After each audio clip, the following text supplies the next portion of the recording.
shirkii golaha wasiirada dowlad goboleedka Jubbaland maanta ay taariikhda tahay 25 Abriil 2019 waxa shir gudoominayay madaxweyne ku-xigeenka ahna kusubaha madaxweynaha mudane Cabdiqaadir Xaaji Maxamed Suldaan lagu dheera shirka wuxuu dhacay si habsami ah waxa arrimaha siyaasadda iyo amniga ka warbixiyay isla madaxweynaha ku-xigeenka ahna kusubaha madaxweynaha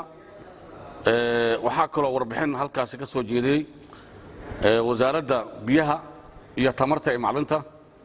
runtii waxayna ka hadashay abaarihii iyo biyo dhaamintii ee dhibaatooyinkii jiray ummadda Soomaaliyeed gaar ahaan reer Jubbaland haysatay guud ahaan saddexda gobol biyo dhaaminta ay ka socotay in xoogaa roob la helay ilaahay raxmadiisa timid xoogaana sidii hore ay dadka dhaamaan welina lagu jiro xilliga hogada waa xilli hogada waxa laga yaabaa daruur meel ku daaday in la sugu yimaado ummadii oo dhan sugu timaado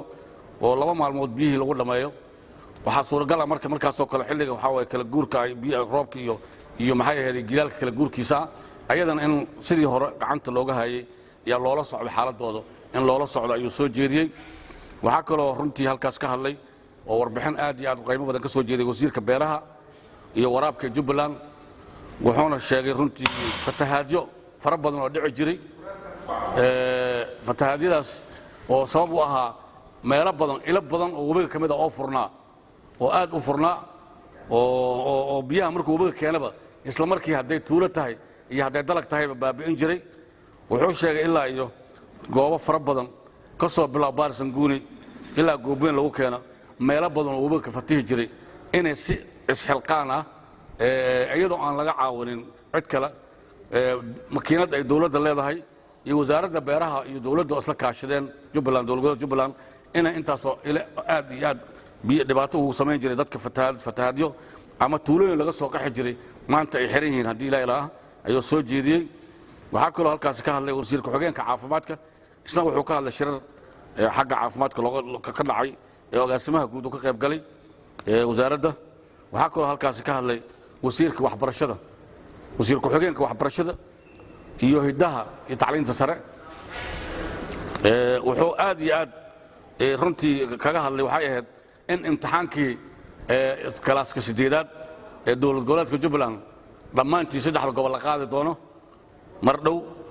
oo markii labaadna ah imtixaankaas oo kalaaska 8aad la qaado ama 8 ka noqdo sidii loo yaqaano wuxuu kale ka hadlay dugsiyada sare imtixaankoodii hadii alla idmo bisha shanaad 10keeda in asagana la qaadi doono hadii la yiraahdo oo lagu qaadi doono dhammaan gaar ahaan dowlad goboleedka Jubbaland doolow ilaa ay Kismaayo inta u dhaxaysa inta xorta ah marka waxa kale halkaas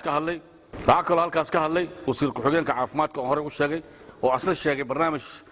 isbitaalka iyo ku saabsan maxay ahayd iyo maxay ahayd iskuulkii waxbarashada caafimaadka